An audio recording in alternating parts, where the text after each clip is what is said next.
Hello, welcome to the Sports Philanthropy podcast. I am your host, Roy Kessel, and today we are very excited to have with us special guests from the Minnesota Twins. We have Kristin Rortvedt. Kristin is the Director of Community Relations, and we have Josh Ortiz, who is the Senior Manager of Community Relations and Youth Engagement. So Kristin, Josh, welcome to the show. Thanks for having us. Yeah, thanks for having us, Roy. Really excited to be here with you. Well, I know you guys have done a lot of great work up in Minneapolis, and I want to dive into everything you're doing in the community up there. But I want to take a few minutes at the beginning. It's always instructive for people to learn how you each developed your passion for sports and then turn that into a professional endeavor. So, Kristin, let's start with you and take us back as you were growing up, where you developed your love of sport. Yeah, so it's interesting when I think back to my childhood. I will say very clearly I am not an athlete as much as I wish that I was. That's not in my skill set, unfortunately. But I grew up watching a lot of sports with my dad. And so sports for me has always been about family and family staying together and enjoying something fun. I did my very best to try to play sports. I was on the volleyball and basketball team in middle school, and then I broke my arm playing basketball and decided that that was a sign from somewhere else that I needed to stop. And so then I became kind of figuring out a way that I could still stay connected to sport without actually being on the court or on the field.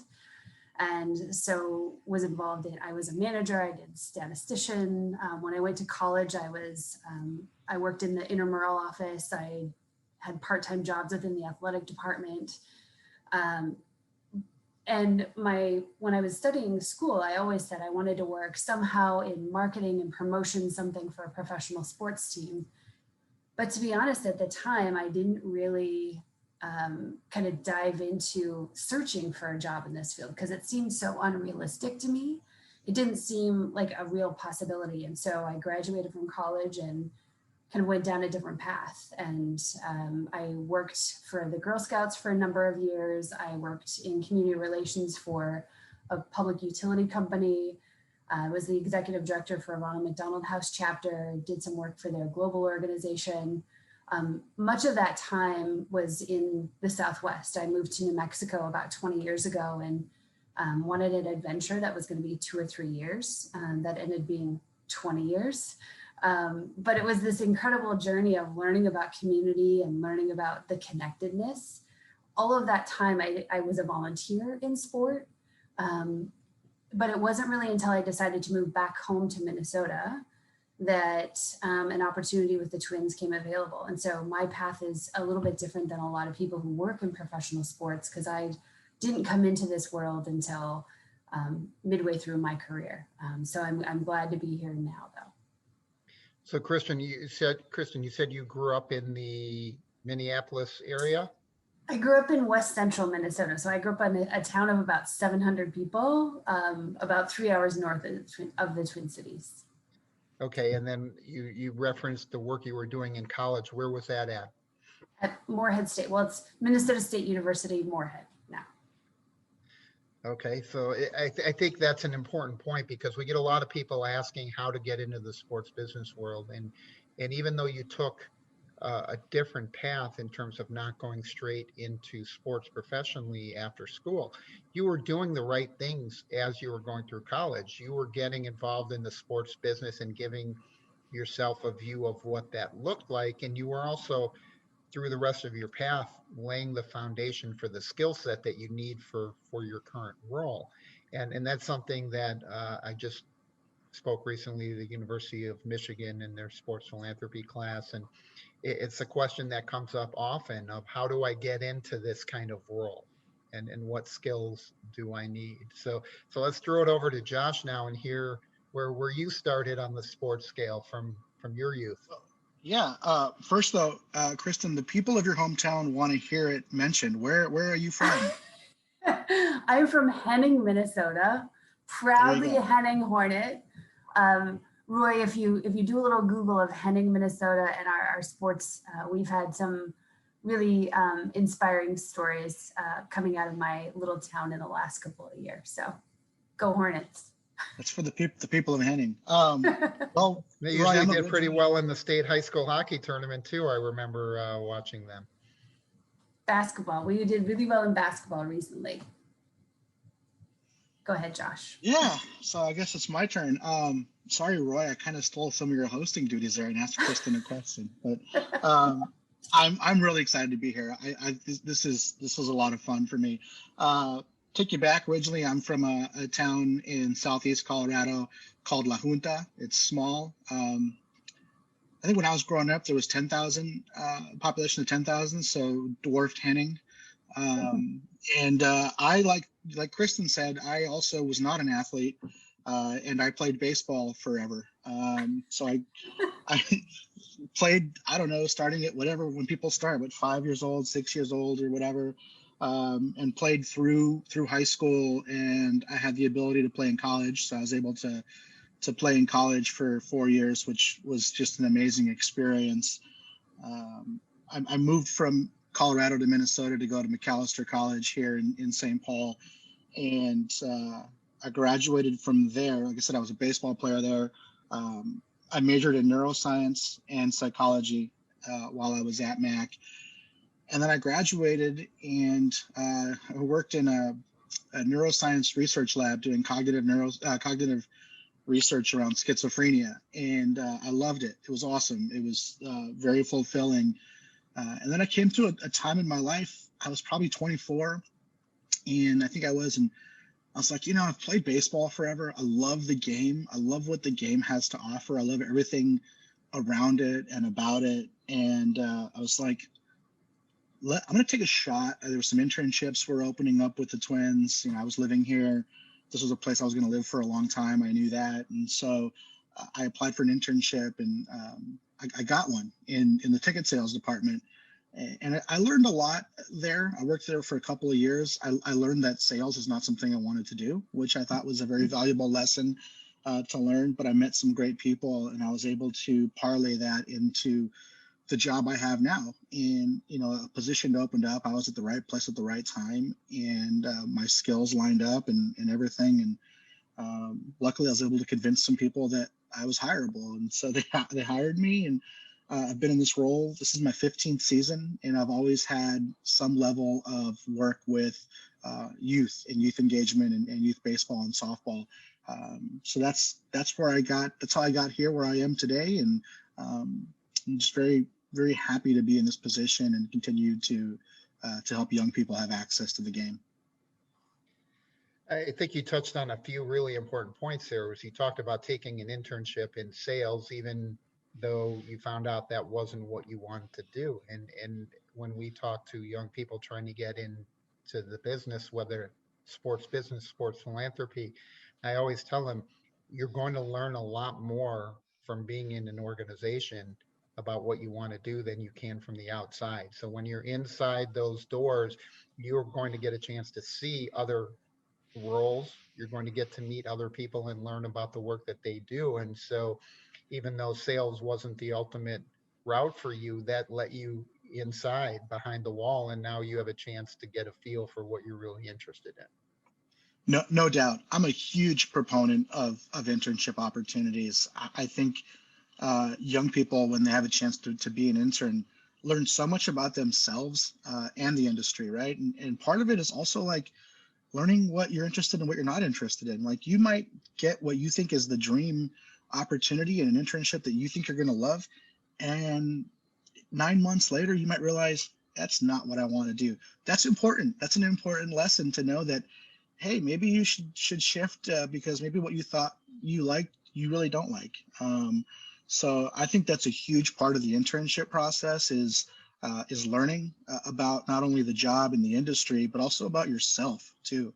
That's what I tell a lot of people when they're thinking about internships and what internships should they apply for and things like that. I kind of say, if you're interested, you should apply for it. There's a lot to learn there. There's no doubt. And I know when I taught at Northwestern in their graduate sports management program, every quarter that I taught the class, somebody would come up at the end and tell me how upset they were with me And I would ask why, and they would say they really wanted to be a sports agent. And after taking the class, I had talked them out of doing that. And so I said it saved you a lot of time and money, so Yeah. you should be thankful. But I think you're exactly right. Until you get into any job, you don't know what the day-to-day things are. A lot of things look glamorous and look interesting from the outside, and may not be, and others don't look that interesting until you get and dive into it. So um, I want to turn back to Kristin for a minute now, and talk about kind of your development as you came into the Twins, and what you saw when you arrived. You know, what was the condition of the program and everything, and what did you see as the opportunities? Yeah, so I have just been with the Twins for just under 2 years right now. So I'm a newbie still in Twins timeline, because most people are like Josh, that they've been around for a decade plus. And so for me, I was fortunate to come into a really fantastic program that was already developed. I think the Twins have had a long time commitment to community. Our community fund was created. This is actually the 30th anniversary this year. So we've had a lot of people involved in our organization for decades who have been committed to community and have made this a priority. So I was lucky to come into some existing programs and partnerships in the community that are just stellar. For me, I think the one thing that I was excited to come in to really put some emphasis on was really streamlining our impact. You know, we've historically done a lot of what I have called kind of confetti giving, trying to be all things to everybody. And you just can't. Unfortunately, there's so much need and so many fantastic organizations that we really wanted to kind of hone in on what really is the space that we want to make an impact in. And so that's a lot of the work that we've been doing really over the last year, is thinking about what is that focus area, and where do we want to commit our time and energy. It's interesting when you say that, because I think one of the critiques I've seen often of professional sports franchises is exactly that, right? It's the confetti giving of small dollars to a large number of groups. And then often you talked about the impact, and we'll get into measuring impact, but often asking the organizations to provide significant reporting elements on a relatively small gift. And so if you start talking about a few $1,000s, and you're putting all of this burden, right, the net cost in staff time and collecting the data and reporting the data and doing everything almost comes out to a loss. Right. Absolutely does. And I think that's one of the benefits of my background coming from the nonprofit sector. I've been on the other side of those grant applications where you're asking for $2,500, but the reporting requirements will take you 3 weeks to put together. And so, yeah, absolutely want to make sure that the work that we're doing is supporting those organizations that we're partnering with, and it's actually helping them. I think we always take the stance that we aren't the expert in all of these things, but we know a lot of people who are really smart and doing really fantastic work. And we want to figure out how the Twins can support those initiatives and support their efforts. A lot of times for us, that's building awareness and amplifying their message, and just trying to stay out of their way and let them do the great work that they do every day.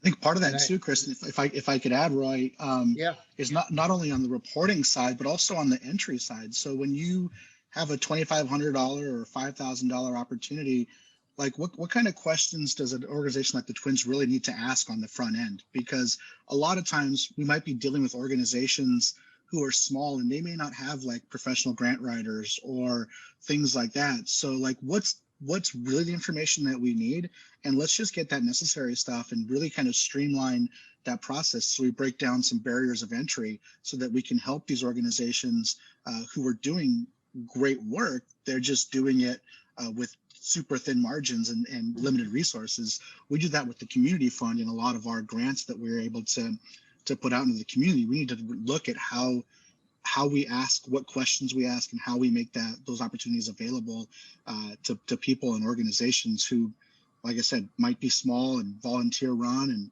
don't have those, grant writers on their staff. So like, is it really fair to ask some really, really hard questions on the front end? And do we really need to know those, So.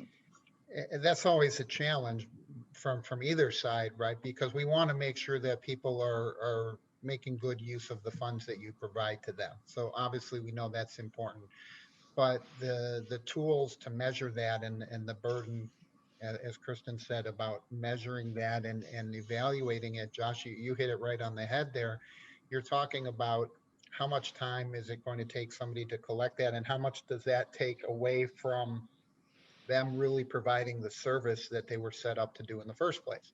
Because most people we know that are running sports nonprofits, smaller community organizations, they got into it because they love the sport, right? They love baseball, whatever the other sport might be, hockey, football, basketball, doesn't matter. They got into it because that's what their passion is for running the program. I've yet to hear anybody tell me their passion is for governance or operations, and that's why they started a sports nonprofit, right? So we understand those Wait, things need what? to happen, and in order to grow the organization and develop the capacity, you can bring in people who have those skills and expertise. But I've never heard one person tell me that's why they're doing it. And so I give you a lot of credit for helping streamline those applications, because I think that that's really important, and it's more efficient from everybody's side, your side as well, in terms of less staff time to have to try and review and analyze how do we determine uh, and set criteria for who's going to get this funding. So, turning to the unfortunate side of things, I know you're up in Minneapolis, uh, not for positive reasons. Minneapolis has been the center of attention for the last year relating to social unrest, social justice types of issues. I know that the Twins have taken the lead in some initiatives. So Kristin, why don't you tell me about what the reaction has been and how you have put together some new initiatives?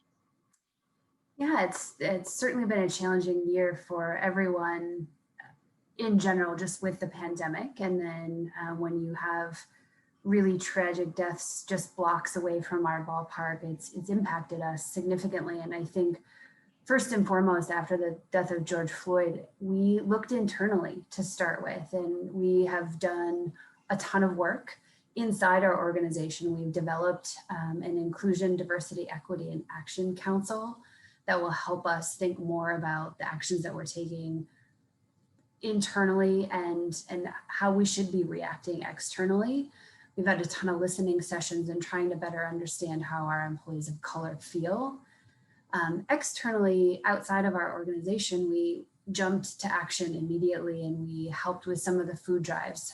After some of the unrest, some of the sources of food were a challenge for community members. And so we hosted food drives and helped with food drives. So we tried to help with some of those immediate needs. But for us, this was kind of an opportunity for us to relook at who are we giving to and what's the change that we want to see in our community. We talk a lot about that we can each individually change the world, but how are we going to do that? And so at the end of 2020, we announced a new giving charter, is what we're calling it. But it's really a strategy and a commitment for us to focus on social equity and making sure that all kids have the same access to opportunities, specifically focused around education and youth development. And we know that BIPOC kids have a different experience in Minnesota when it comes to opportunities for school, for learning, for outside of school time activities. And so we really want to use our resources to try to make sure that all kids have the same opportunity. And that's really our social equity platform. And that's been a big part of the conversation that we've been having over the last year. Our community continues to hurt, and I think that there's a lot of work to be done. And we hope that we can be a part of that conversation as we continue. Right now, we do have a sign in the outfield that says "End Racism," and I think that's an important message for us to continue to try to talk about.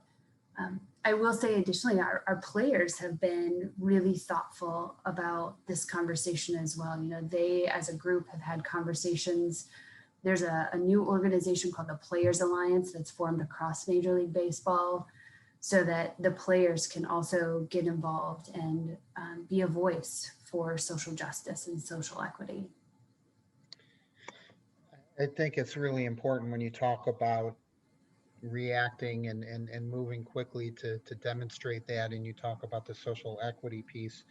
Um, One of the things that's always interesting to me is the talk part is often easy, Mm. right? There's a lot of people that will come out and put out fantastic statements. We did a report last year when we held our town hall on racism and reform, that showed all the statements from all of the teams.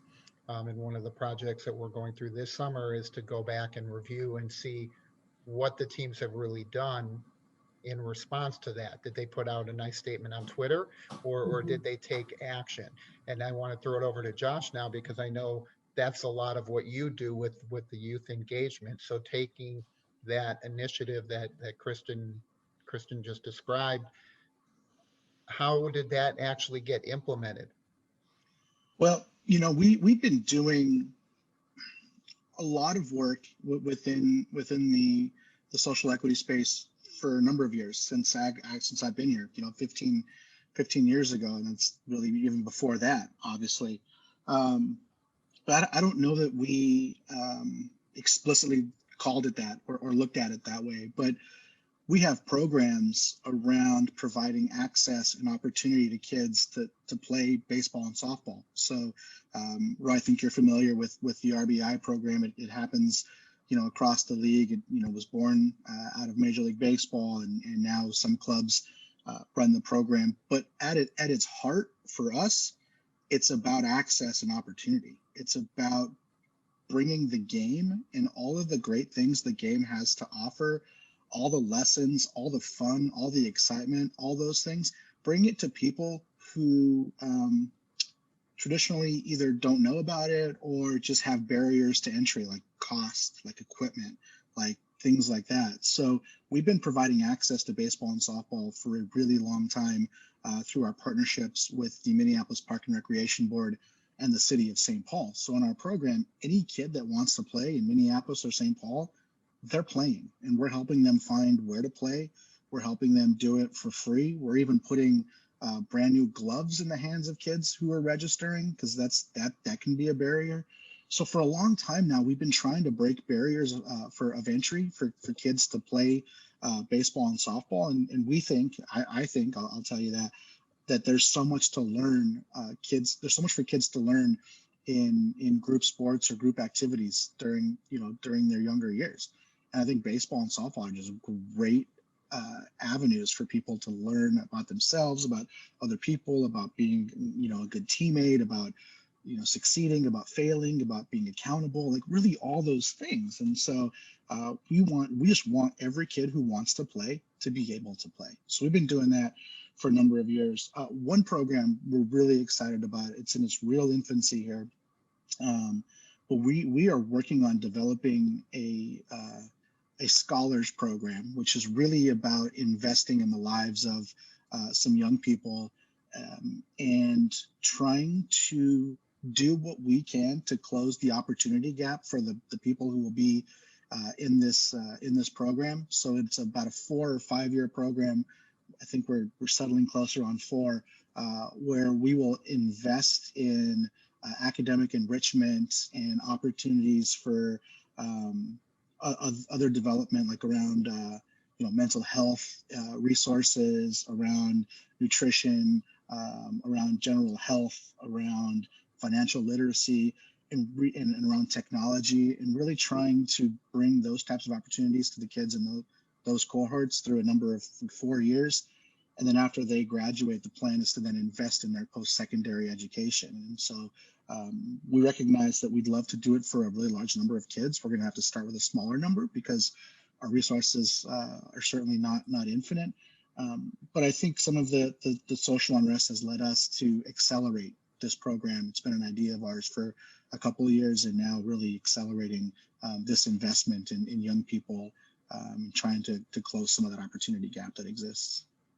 I'd love to hear more about that program in terms of how do you select the people participating in that program, number one, and number two, what age range is that covering?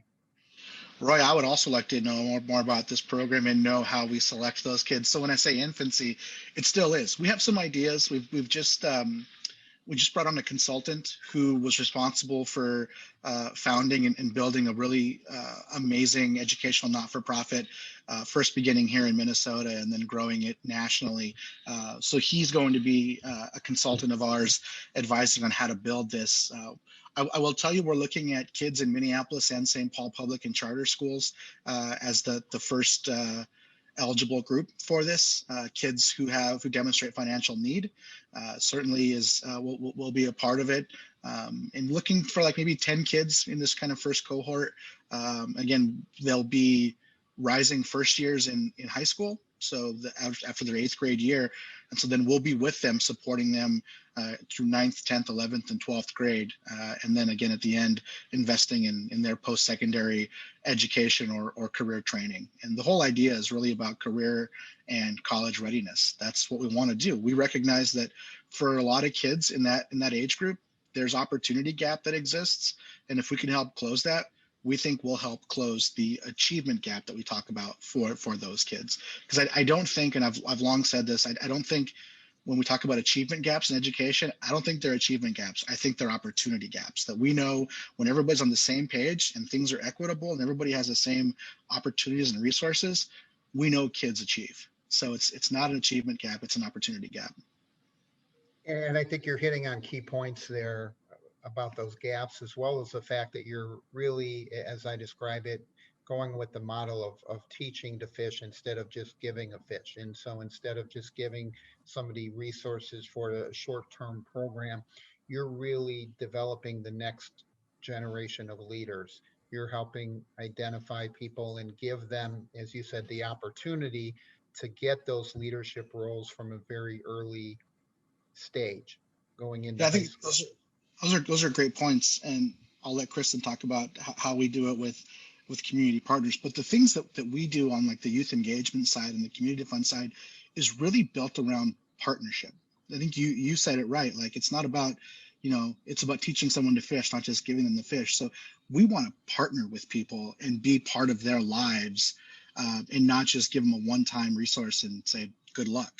And I think that's what we do really well too with our community partnerships that, Kristin does a really great job overseeing and building, is when we engage with you, we genuinely want it to be a partnership. So that's important to us. So, I think go ahead. Go ahead. Well, Go no, ahead. I have so many thoughts. There's just cool conversation, but I think one of the things I also want to mention with like the scholars program and some of the work that we're doing with the community fund programming is really thinking about what's our employee pipeline as well, right? We know that Josh and I aren't going to be with the twins forever and ever and ever. We're going to retire maybe, hopefully someday. I don't know. They sent me those contracts. You guys are locked in. I don't think you're going anywhere. Oh boy. But I think we want to make sure that our employee base resembles the community that we serve. And so we want to make sure that we're showing kids that there is a pipeline and that there is a path to this career, kind of to our earlier conversation as well, that there's a lot of different ways that you can get into this space, but we want to make sure that young people know the path to get into sports. So that's part of it. I think going back to the partnership conversation, for us, it's recognizing that we're not educators ourselves. We're not the experts in that space, but we know a lot of people who are. So how can we work with them to utilize our assets and our resources to help them achieve more, to help them serve more kids, to help them reach more people and change Minnesota and Twins territory. So for us, it's finding those partnerships that work with what are our goals and what are their needs and their goals, and where is that really that perfect sweet spot right in the middle that meets everybody's kind of outcomes and goals that they've got in mind. What I really liked about the way you described that is the fact that it seems like the Twins really understand that the ability to amplify the impact that the team has, an enormous ability to do that, using its resources, right? Using its media clout, using its star power with the athletes, using the other resources inside of the team. And identifying groups that share your vision for the causes that you've selected and being able to work with them and then help them grow, because Josh is talking about individuals in his program that are going through that, but at the same time you're cultivating organizations. They also need that direction, they also need that growth potential on how they can come together and develop their capacity so that they become organizations that have their own lifeline, that don't have to turn around and look for support continually from somebody else, that they know they can go out and develop the tools and the resources and the systems that allow them to scale and to be sustainable. Absolutely. And for us, if we can bring in one of our education nonprofit partners to the ballpark, again, in a normal year outside of the current pandemic, but if we can highlight a nonprofit in a pregame ceremony and tell our 40,000 fans who they are, what they do, why they do it, and how they might get involved, the awareness that that can provide for an organization can be game changing for them, right? Just that helps them connect to, even if it helps them connect to 5 new donors or 5 volunteers, that can completely change the trajectory of that organization's life cycle. So we just have this amazing platform and we want to use it to do good, right? We hope that we can be a part of the change that we want to see in our community. And a big part of that is just highlighting the people that are doing the boots on the ground work with our young people. So how does that look for this year in terms of the COVID restrictions and being able to bring people to the park to be able to give them that opportunity? Yes, Kristin, how does that work? We're figuring that out as we go. It's been a strange year in terms of how we can do that kind of community activation when you can't have fans in the ballpark. We're grateful that we actually have 25% capacity right now at our ballpark, which is fun. So instead of having people, live humans that are on the field before the game, we're having videos and highlighting them kind of in stadium on the video board. We're thankful to have a really robust social media networks. And so we're trying to promote some of our partners through social media. It's different this year, absolutely. But we're still gonna try to spread the word about those organizations. Well, and what's interesting, as you described it, 25% capacity. If you were to go into a normal year and you walked into the stadium and it was 25% capacity, everybody would be covering their eyes and in mourning because such a small turnout. Right now, we're celebrating that you can put any live people in the stadium. It's such a difference, but certainly I think we're all thankful compared to what it was a year ago, when we were sitting here for most of March, April, and May with no sports going on. Right. And really wasn't a great environment for having anything to watch on TV or get out or talk about. So Right. it's great that you're able to get people out. So as you look ahead now, I know hopefully we're coming to what I'll call the conclusion of the COVID era. We're probably still going to deal with it for most of this baseball season. But I think there's a light at the end of the tunnel. Most people are getting vaccinations. What do you see on tap now for the next couple of years as we come out of that COVID era in terms of what direction you're going to go and what some of the challenges you see on the horizon? I think we're really excited to really dive even more into the social equity space and really find what we can do. I think what we all know to be true is that once we do come out of the pandemic, our community is going to continue to have long-term impacts from this last year, and how are kids responding and reacting to that, and are there different needs of our young people and how might we be able to meet them. A lot of our nonprofit partners have struggled in the last year. They financially haven't been able to have the same fundraising events that they've had. Donors have had to pull back because they themselves were laid off during the pandemic. And so I think for us, it's going to be a lot of listening and really trying to better understand what those community partners need from us in that moment in time. I think a lot of them will be in recovery mode. I'm excited about the ways that some of our employees have chosen to get involved. I think we have a couple of groups of our employees who are offering some skills-based volunteering. So they're going to nonprofits and saying, okay, you're not the experts in tech, but we have a couple of those on our staff. So they're going to go and help you improve your processes and improve your system so that you can be more efficient in your work. And I think those efficiencies are going to be what organizations need to thrive post-pandemic. I think there's going to be just so much energy, and Josh can talk about this more, but about getting kids back into youth sports. We've not really been able to play youth sports in the way that we had pre-pandemic. So people have a ton of energy just to get our young people back out on the field and get them playing again and get them connecting. That relationship building is so important, and those points of connectivity are critical. So I think youth sports is going to be a big healing point for all of us. I don't know if you guys can hear. I got some kind of siren going on outside of my house. So hopefully... I do too. Mine is going off here as well. So sorry about that. If you can hear that, Roy. Not too so bad. Either you guys are fine. We may just disappear here in a second, Roy. I don't know what the siren is about. So Kristin and I might just be gone here in a second. I don't know. But I think those are a really good question because it starts with the safe return to play. First off, is how do we follow the science, follow the guidance of doctors, epidemiologists, and other public health officials. How do we follow their guidance to bring kids back to playing the game? I think that's number one, is creating a safe environment, as safe as we can. And then it's about removing every possible barrier we can remove for kids to play, because they exist, and they're going to be there. So really, this is going to be a crucial time in youth sports, and it may turn the model upside down. It just might do that, where people, I think, in a lot of ways, we're getting away from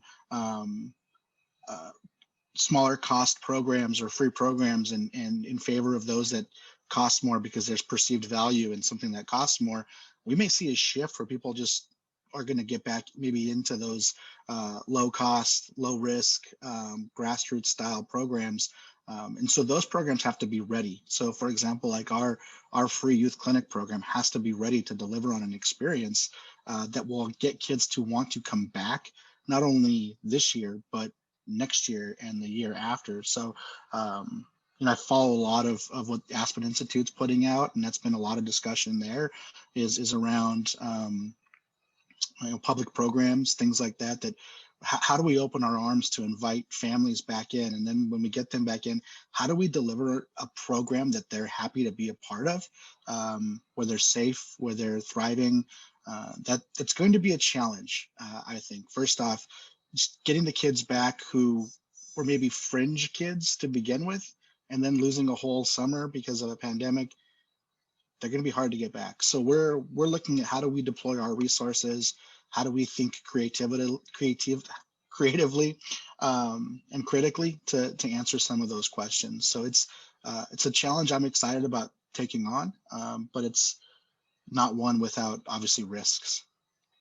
And I think you hit really on, to me, what's one of the key points and key problems that we're experiencing with youth sports is just that escalating cost. You talked about how the Twins help pay some of the participation and registration fees, provide equipment like gloves for kids. The costs have got so high, and you're talking about even at that level where it's participating in what we would call community level activities as opposed to the elite travel sports.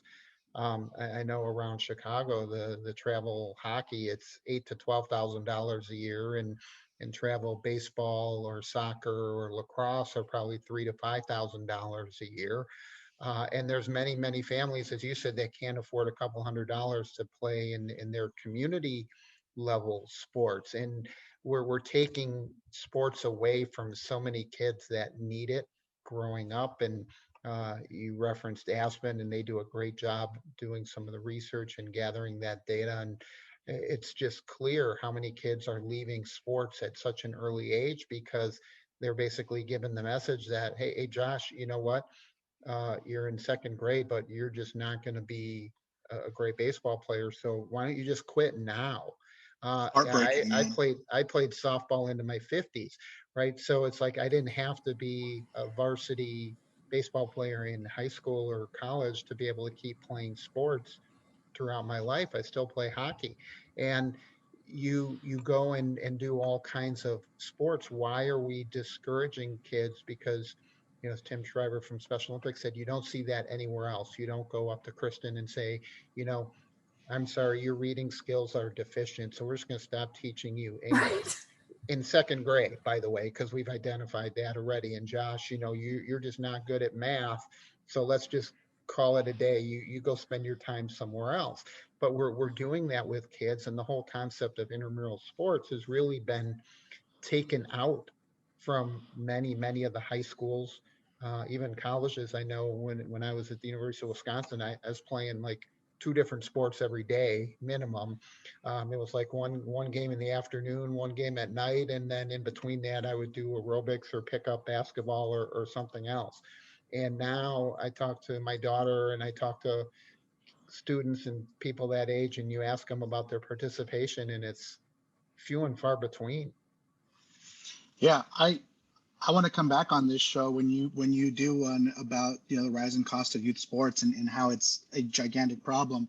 The costs have just risen, but I'm not convinced, and I don't know that I've ever seen data that suggests that the value has gone with it. It's not. It is not matched the price that families are paying, and it leaves so many kids without opportunities. There's no doubt about that. And you think about, I look back when we were young and we would play sports. Most of it wasn't organized. I played soccer from a young age, U8 in Madison. We actually would go up to Minneapolis and play fairly regularly in tournaments. But that was it. The rest of the time it was come home from school and go get a ball and a glove, or go get a soccer ball or a basketball, or in the winter get your skates and put them over your stick and walk down to the rink, and you're outside playing until somebody's mom starts yelling for dinner, and then everybody goes scurrying home. And now you just don't see that if it's not an organized adult driven program. The kids With an don't expert, just get together.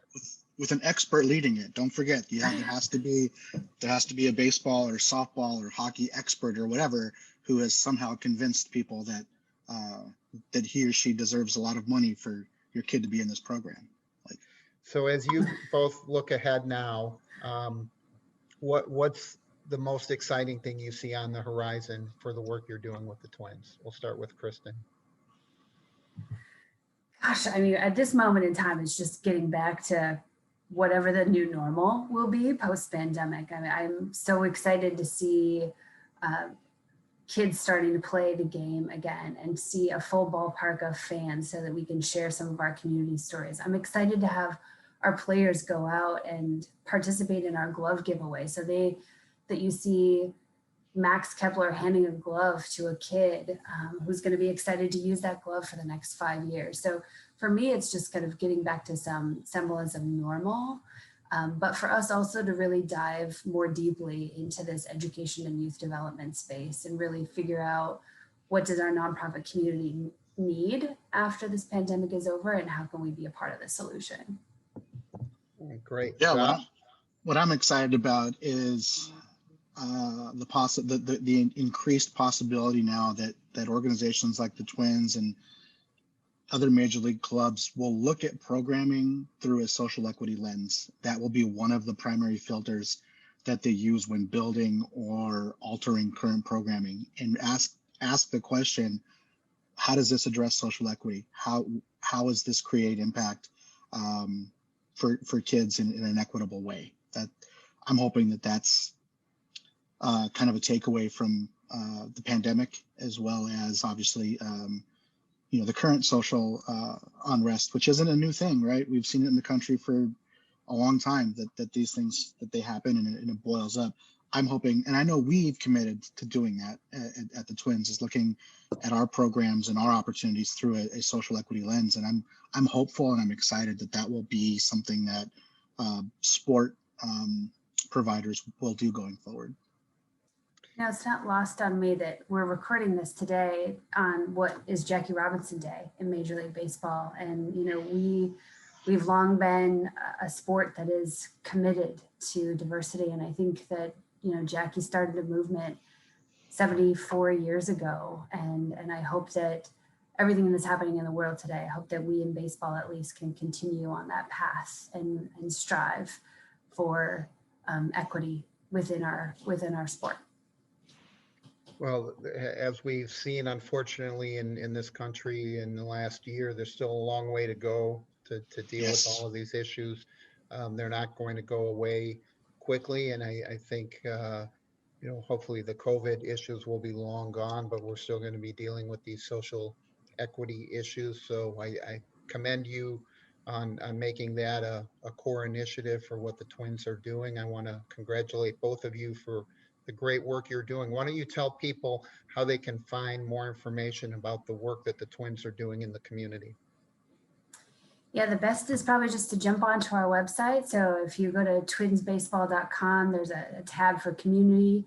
You can seek out the community fund programs, some of our reading initiatives, all of that. That's probably the easiest spot, or just follow along on our social media platforms as well. We also got twinscommunityfund.org, which will take you directly there, and then playballmn.com, which is our grassroots collaborative effort around making the game better and accessible. And there's a lot of great information on the site, terrific initiatives, a lot. You can see the different types of things that the Twins are doing and continuing to build and grow. So I want to thank both of you for coming on the show with us today.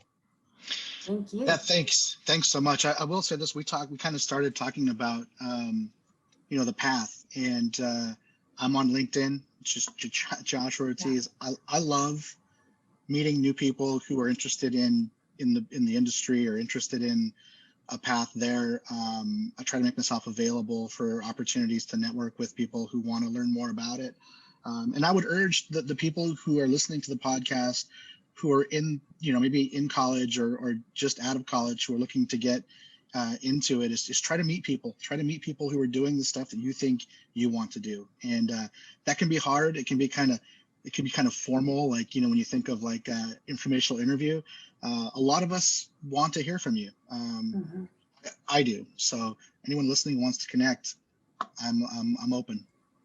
And I think one of the great things in this space is the quality of the people. Every day we get an opportunity to speak to people that are doing incredible work in their communities and learn from them and see the great programs they're putting together. And the people that do this kind of work are excited to have other people who want to come and do this kind of work. And I know that the sentiment that both of you expressed is definitely something that's true. Take advantage of people. So before we let you go, I do want to take a minute, and we're going to use our sports philanthropy superpowers, and we're going to wave our magic wand. So Kristin, we're going to appoint you as commissioner of one of the sports. So tell us what sport you would choose. Well, I don't think there's technically a commissioner of the NCAA, but I've been thinking a lot about equity in the NCAA, and so would love to get involved in that.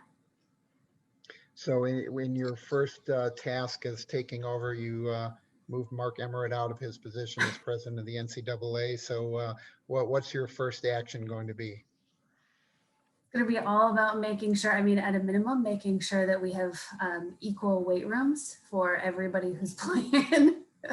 Obviously, that's been a conversation over the March Madness this year, but just continuing that equity and inclusion conversation that we're having at the NCAA. All right, Josh, your turn. Well, baseball. I would like to be the commissioner of baseball, Roy. Okay, so you've now moved Rob out of his office, and you're going to take over there. What's your first course of action? More playoff day games. I need to see World Series day games because kids can't watch them. Like, they're starting at 7, 8 o'clock, like kids go to bed, and the World Series is the coolest thing we have in the sport. And I want more kids to be able to watch them. Like I hear stories of older people who say like there used to be all World Series games during the day, and like teachers would bring in a TV and we'd watch the Twins in 65. I just think that'd be cool. Maybe not all of them, but maybe a couple of World Series and league championship games during the day so kids can see them. I think it would be great to have some during the day because that would free the kids' schedules up so they could stay up till 1 a.m. playing video games instead of watching baseball games. But the priority, though, they got the baseball game in first. They watched the baseball game first and then went and did all the other things. Exactly. So again, Kristin, Josh, thank you so much for coming on with us today. Thanks. It's been a lot of fun. And to all of our listeners and viewers, we want to thank you for taking the time to join the Sports Philanthropy podcast. This is your host, Roy Kessel, signing off. Please remember to live generously.